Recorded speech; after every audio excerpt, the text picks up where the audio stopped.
This show is produced by the Hartman Media Company. For more information and links to all our great podcasts, visit hartmanmedia.com.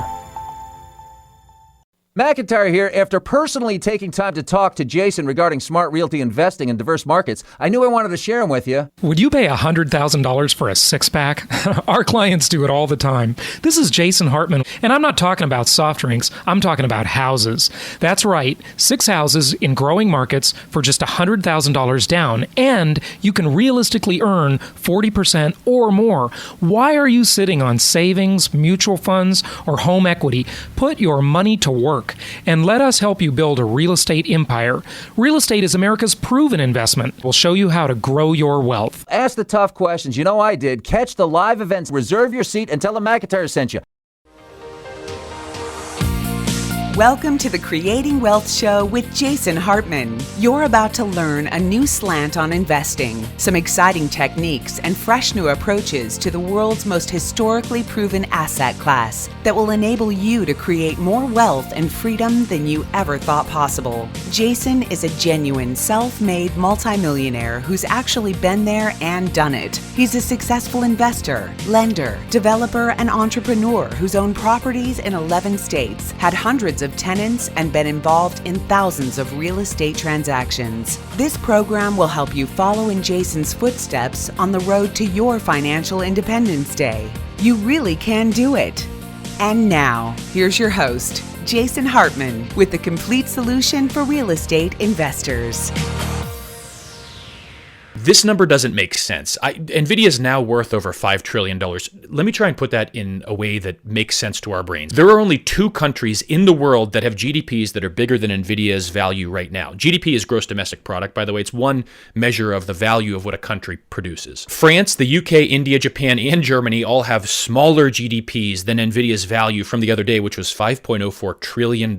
Only China, at about $19 trillion, and the United States, at around $30 trillion, have GDPs that are higher than that. But as crazy as that is, this whole situation is much bigger than that because it's not just Nvidia. Microsoft hit $4 trillion in value over the summer, and Apple, you may not have heard this, became the 3rd company to hit $4 trillion just the other day. It's the entire stock market, and I need you to understand just how big the stock market is getting. One way to measure how big the stock market is at any moment is something called the Buffett indicator, named after Warren Buffett. It compares the value of the total stock market to the US GDP at any given time. And before we get to today's Buffett indicator, here are the values right before some of the biggest stock market crashes in recent history, just to give you perspective. In October 2007, at the peak of the housing bubble, right before the financial crisis and the Great Recession, the Buffett indicator was 106%. So the total stock market value was more than the US's GDP at the time, 6% higher. And then afterwards, it dropped to as low as 48% in 2009. But even higher than that, let's look back to the dot-com bubble. The Buffett indicator at the peak of the dot-com bubble back in March 2000 was 143%. The total stock market value at the time was 43% higher than the US GDP at the time. So what do you think the Buffett indicator is right now? Would you guess 150%, maybe 175% even? It's more or less been steadily climbing since 2009. It hit around 200% at the end of 2021, and then it dropped back a bit. But since then, it's climbed back up, and today it sits around 225%. The value of the total stock market is now well over double the US's GDP. And here's the most troubling part to me. We can all agree that this looks like a huge bubble, but how do we know when it will end and how far it'll fall? What if it keeps going higher and higher? Will the crash be even worse? It's like a game of musical chairs, and right now the music keeps playing as long as someone keeps shoveling money into these AI companies. That's what's driving this now.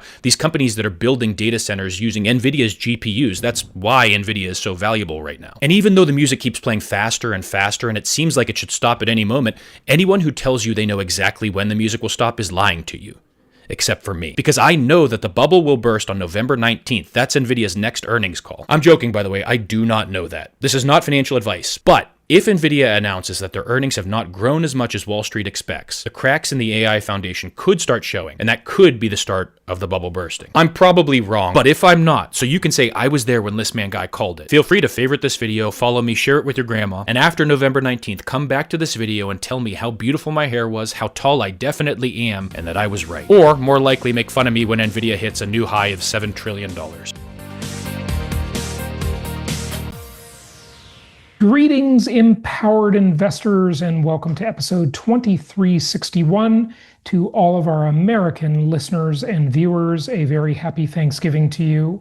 And from all of the rest of you in 188 countries worldwide, see, there's 189 total, but I took out the USA because I already wished them a happy Thanksgiving. Anyway, welcome to all. So let's talk about a bunch of different things, not the least of which we have a very, very, very important virtual event coming up, and you will not want to miss this virtual event. It's totally free, and it is going to bring you money. A bunch of things have changed in the credit markets, and this is very exciting. It's good news. I know we don't always have good news, but this is very good news, and we're going to be coming up with that on our upcoming masterclass, totally free. We're going to round out the year with a fantastic opportunity for you. Some new stuff, some really good stuff. Okay, people are taking their homes off the market. Sellers just aren't that motivated. You know, the market has been boring for 3 years. It's been just very muted, activity down, prices still going up nationally, but down in a few markets. And so these sellers that don't get their price, they're just saying, I don't care. You know, it really doesn't matter to me. Why are they saying that? Of course, it is the lock-in effect. The thing I predicted long before it happened, and the media finally gave it a name. I should have given it a name first. But anyway, that's what's happening. They just don't really care. They're just not that motivated. I'll give you an example. There's one house that is here in the Scottsdale area. Actually, technically, it's in Phoenix. And I made an offer on this house, I don't know, months and months and months ago.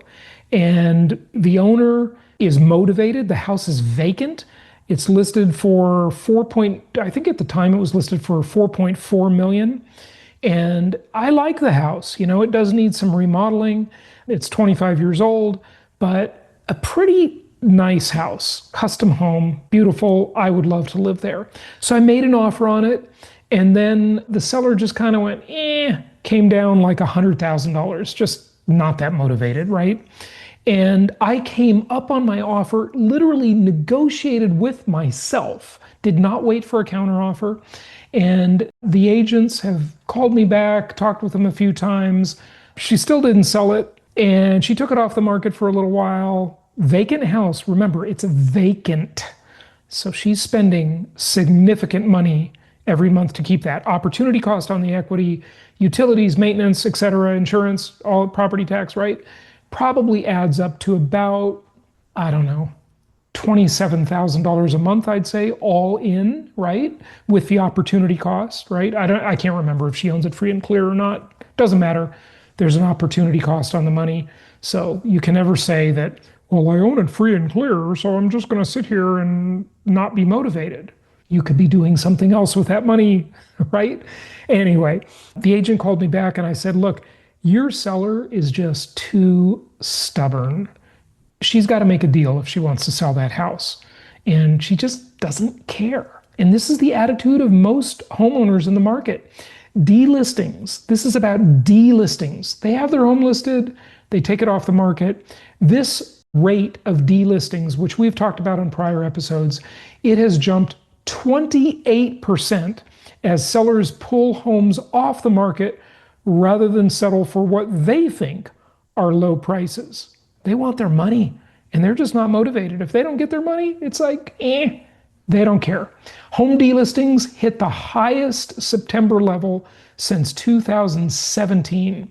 The number of U.S. homes that were listed for sale and subsequently delisted are very high now. They were slightly higher in 2016, where we had 89,880 delistings. And then it's been lower than that ever since. And now it is at a rate of 84,278 delistings in the entire country. Now, you know I always say, compared to what, right? Because a number doesn't really tell the story. We need to compare it to the overall size of the market to understand how meaningful or not meaningful that number may be. Now, here's the problem. I'm going to share it with you in a moment, okay? If you're watching on video, you see this chart I've got up here. It says sellers are pulling their homes off the market at the highest rate since 2016. Share of delistings of total U.S. home listings as a percentage. Now, a percentage would normally be the number I would say you got to go with a percentage. That's the meaningful number, but there's a slight problem with it. Remember how we've talked about over many, many years how different surveys calculate overall housing inventory differently, right? Because some count only active listings. Those are the ones I like. Some count active and pending. Some count active and contingent. Some count active, contingent, and pending, right? And so there are different ways of looking at these numbers. Some count new homes. Some only count existing homes, or really MLS listings, right? Since not all builder homes are in the MLS, the multiple listing service, these numbers vary. And I always say, use whatever survey you want as long as you compare it to the same survey from the past, so you have an apples to apples comparison. In this case, since I don't know which survey they're using, this is maybe not as meaningful. Even though I would normally say percentages are the most meaningful thing, even more so in almost every case than absolute numbers. Because when someone says to me, they talk about a business opportunity, for example, I'm always getting pitched, whenever you got some money, right? People are always pitching you about their business deals, right? And they say, this is going to be a $50 billion market. I'm like, what exactly does that mean? I don't know what that means compared to what, right? It's a $50 billion market compared to what? The other $1 trillion market? The other $500 billion market? Or the $10 billion market for this other opportunity, right? I don't know what that means. I'd rather have a percentage, okay? Anyway, take that as it is. In 2016, 5% of the homes were delisted. Today, 5.5% were delisted. And in that period, the lowest point was during the COVID era, where only 3.6% of the homes were delisted. Okay, so it just gives you an idea for where the heads are of the sellers, right? They're just kind of indifferent, right? They've got such a good deal on their existing home that they just ain't giving it up. And one more thing on this before we move on. Uptick in delistings is propping up U.S. home prices, this article says. And then it talks about the numbers of delistings. So it says, quote, the frequency of delistings is keeping inventory tighter than it looks on paper. Many homes have a sticker price higher than buyers are willing to pay, but most sellers are unwilling to negotiate. When tens of thousands of homeowners pull their homes off the market rather than accept and I'm going to say what they consider to be a low offer, right? Because they've got tons of equity in that property. They've made a fortune on it, but now they're just being greedy, right? It effectively reduces supply of homes that are actually available for buyers. That keeps sale prices elevated. Note that many prospective sellers are deciding against listing altogether. Now, this is interesting because this is not delisting. This is just the dogs that don't bark. As I always say, you can't hear the dogs that don't bark. The dog not barking is the seller who just doesn't list their home at all, okay? I'll give you an example. My mother's home, she sent me a message yesterday saying, and I won't say who it is right now, but it's a very famous person that you have seen in many movies and has a great voice, okay? He's pretty awesome. Anyway, he is coming to look at her house. Her house is not for sale, but she kind of talked to some agents over the years and said, hey, I'll sell my house if I get the right price. Now, my mom has a beautiful trophy house. It is literally the best home in the neighborhood, which, by the way, is not the home you ever want to own or buy unless you're just willing to, light some money on fire, because you usually won't get your money back for that. My mom has, for all her flaws, she's probably listening. My mom has very good taste. She is very good at interior design and architecture. She's never had any formal training in this, but she just likes it. And she's just a really good designer. She has really good taste in high quality everything. She built a gorgeous custom home for herself, okay? Now, a very famous person is coming to look at it and see if he wants to buy it. You know, we might reveal who that is if the deal goes through or something. Anyway, it's kind of interesting. But that's an example of the person who didn't list their home, right? Note that many prospective sellers are deciding against listing altogether rather than putting their home on the market and then pulling it off. Well, you know, kind of if they don't get their price. New listings in U.S. homes for sale are stagnant, with many would-be sellers taking note of tepid demand and just staying put. They're just kicking back and relaxing. They've got the world at their feet, no urgency, their deal is so good, their mortgage is so cheap, or their house is free and clear. Almost 25% of the homes mortgage rate at or below 3%. Almost 65% of the homes mortgage rate at or below 4% for their existing home. And what's the dog that's not barking? What I didn't tell you in those stats? 42% of the country has no mortgage at all, like my mom. And I have told her to refinance her property, pull the equity out, and do something with it. But she just doesn't care. So there you go. Okay, let's talk about some other stuff. Money supply. Money supply. How much money is out there? Well, this is the M2 money supply, and it has just hit a new all-time high of $22.3 trillion. Now, compared to what? Well, when you talk about numbers like this, you have to compare it to inflation, right? You have to adjust it for inflation. And so far as I know, this is not inflation adjusted, but it is still, even if it were, and it may be, but the chart does not say that, so I really don't know. Even if it were inflation adjusted, this is still a major high number. So what does that mean? It means that there's an awful lot of cash starting to float around in the world. More than the past few years, and even more than the COVID era. What does that mean to you, my humble, but either very rich or soon to be rich real estate investor?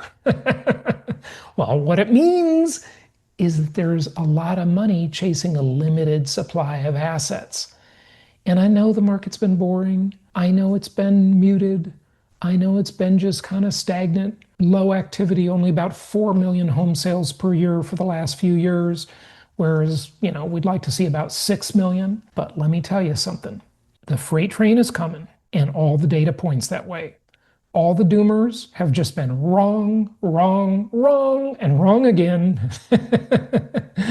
And they are going to continue to be wrong because there's a lot of money floating around and there is a limited supply of assets. So that's an all-time high in money supply, and it's going to chase your properties or any properties out there on the market.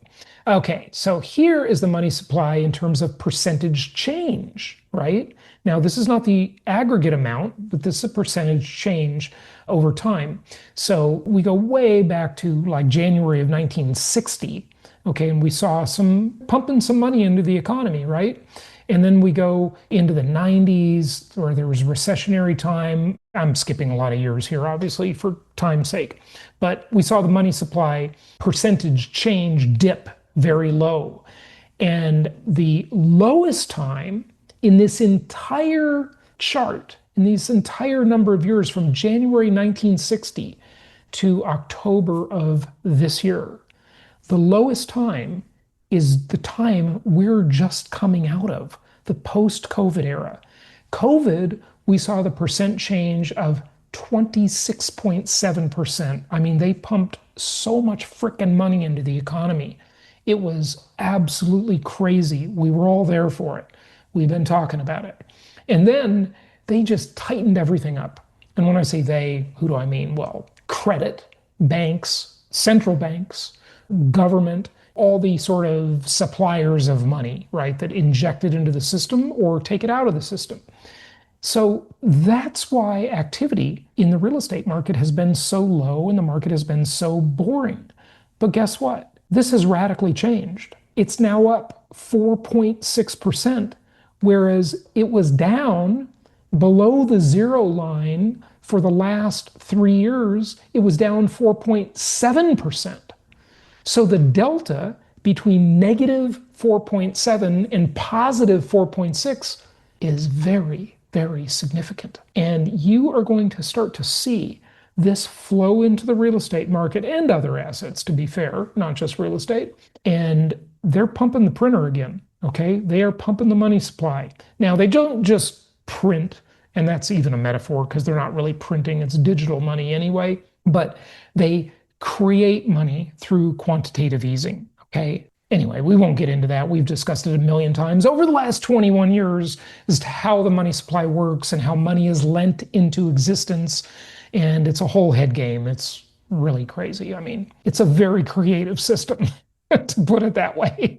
But the money supply is starting to come loose, and it is going to be chasing deals.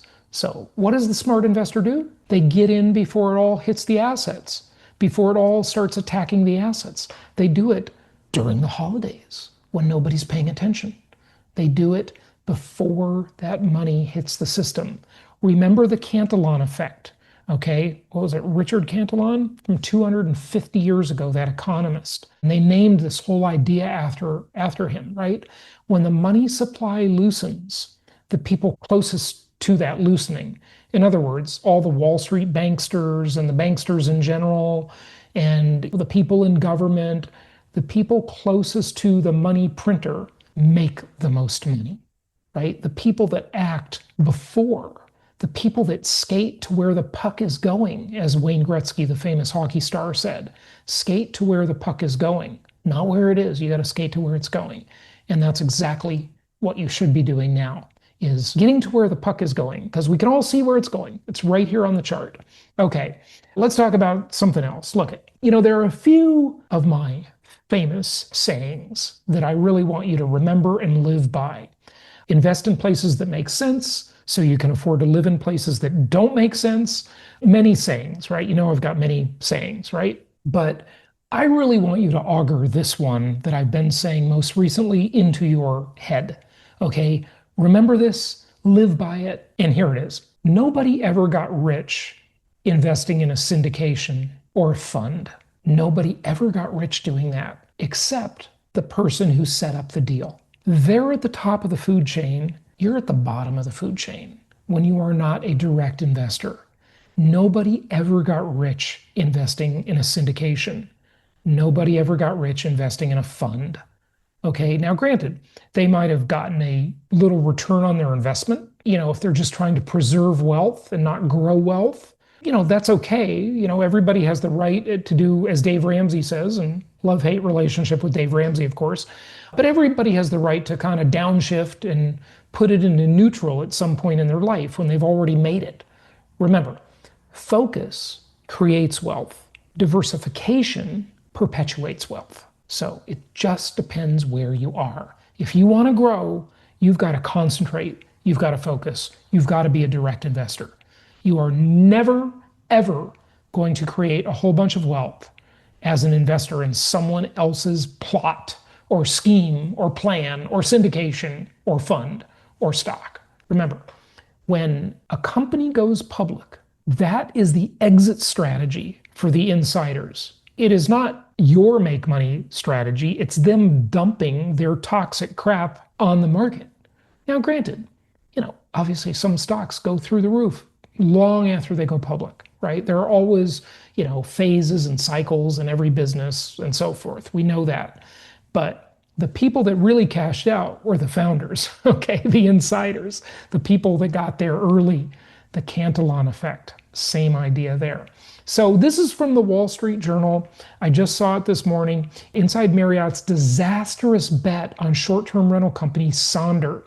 Now, this is a company that provides short-term apartment-style rentals, but manages them like a hotel, or I should say did, because they went bankrupt. Investment added rooms for hotel chain, but apartment rental firm collapse under high cost leases. Everything kind of went straight downhill, Marriott says. Now, I looked at their stock charts, and it's so painful to look at. I'll give you another example. One of our local market specialists that we basically made rich, we put them on the map many years ago, a company called Caliber here in Arizona. Chris Loeffler, or really John Loeffler is his real name. Some of you know them if you've been following my work for a long time. Some of you may have purchased properties through them. And after a while, we just didn't like that relationship because they just didn't seem to care about the customer. They didn't seem to care about quality or doing the right thing. And we just got so many complaints. Well, they actually went public. Now, I think they did it by reversing into a shell, okay? And their stock is it's junk. It is totally plummeted. I was looking at their stock chart and it is awful. Can you imagine if you would have invested in that thing, you would have lost your shirt. Same with Sonder. Same with all of these deals. Remember, the public offering is their exit strategy for the people in the know, the insiders. And we tend to think of it as our opportunity. It's usually not. Okay, I want you to make sure you join us on our masterclass coming up. Okay, just what are we, about 2 weeks away. Go to jasonhartman.com/Wednesday. This is going to be one of the most important masterclasses you will ever attend because a lot of stuff has changed with business credit. And this is a phenomenal opportunity. We have new home builders that you can buy properties from right now. Contact your investment counselor, go to jasonhartman.com and click on the properties page where you can get giant cash discounts. Now, I would never recommend paying cash for a property unless you can get a giant discount. And then you just do a delayed purchase loan. It's not even a refinance, it's just a delayed purchase loan. So you get the same terms as you would on a purchase. We can help you set this up. We know the best lenders that offer this. And you can buy cash using business credit. Okay? Now, when I say business, of course, many of you own your own businesses like I do, right? But you don't have to own your own business because your real estate investing portfolio is a business.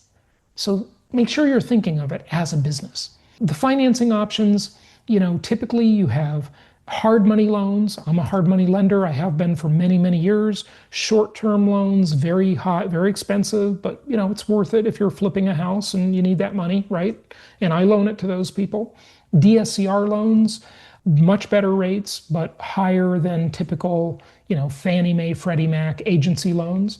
You can get a HELOC, an SBA loan, but this is 0%. Now, on the screen, it says up to 18 months, but I literally just talked to our partner about this yesterday, and they recently got one of our people 22 months, 0% interest. Now, if you know how to use this properly and not fall into the debt cycle, you can use other people's money, OPM, to literally make a fortune. I mean, this is so incredible. It doesn't even show up on your credit report because it is business credit. Okay? Now, if you default, it shows up, but if you don't default, it does not show up. So it doesn't affect your qualifying for other loans. It is truly a phenomenal opportunity. We've been working with our partner here for about 6 years or so, and many, many of our clients have done this program. They make it quite easy. It's pretty incredible. It's fast. It's 14 to 21 days. You don't need any collateral. It's 0% interest. It's revolving credit versus traditional loans, which of course we use those, right, for the long-term financing. Other people's money is always the thing you want to do, but a lot of paperwork. Of course, you're using collateral. High interest, it's not very high if it's long-term fixed rate, but that's around 6.25 now. It's come down, but a lot of them are much higher rates than that.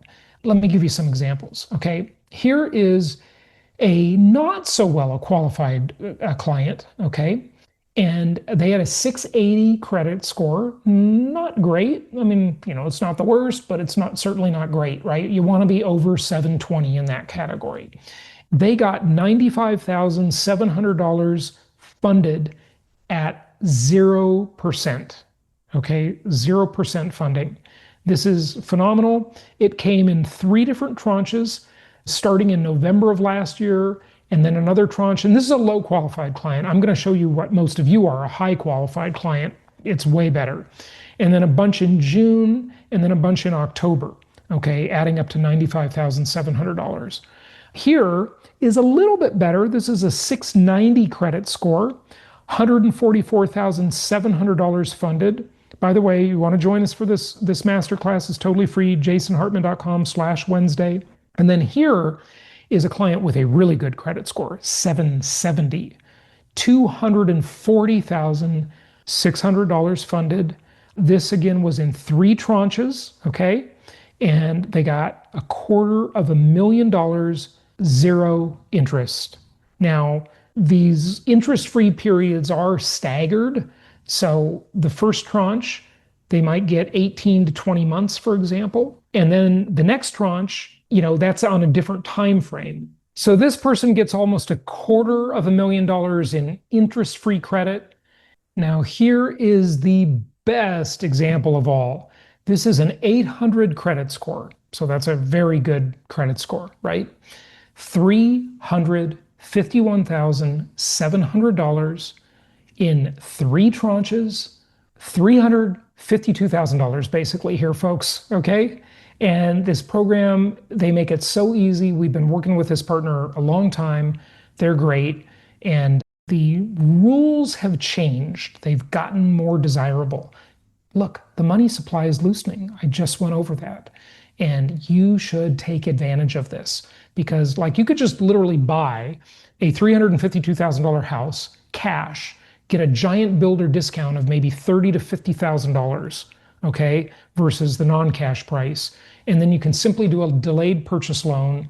You can pay all of this off and use this revolving line later. It's just so convenient. You must have credit lines like this available that don't show up on your personal credit, that are business credit lines. So check this out, jasonhartman.com/Wednesday. This is going to be a great way to finish off the year and make your goals for next year come true. It's just a phenomenal program. So jasonhartman.com/Wednesday. Again, for our American listeners and viewers, happy Thanksgiving. And until we see you next time, happy investing. Thank you so much for listening. Please be sure to subscribe so that you don't miss any episodes. Be sure to check out the show's specific website and our general website, hartmanmedia.com, for appropriate disclaimers and terms of service. Remember that guest opinions are their own, and if you require specific legal or tax advice or advice in any other specialized area, please consult an appropriate professional. And we also very much appreciate you reviewing the show. Please go to iTunes or Stitcher Radio or whatever platform you're using and write a review for the show. We would very much appreciate that. And be sure to make it official and subscribe so you do not miss any episodes. We look forward to seeing you on the next episode.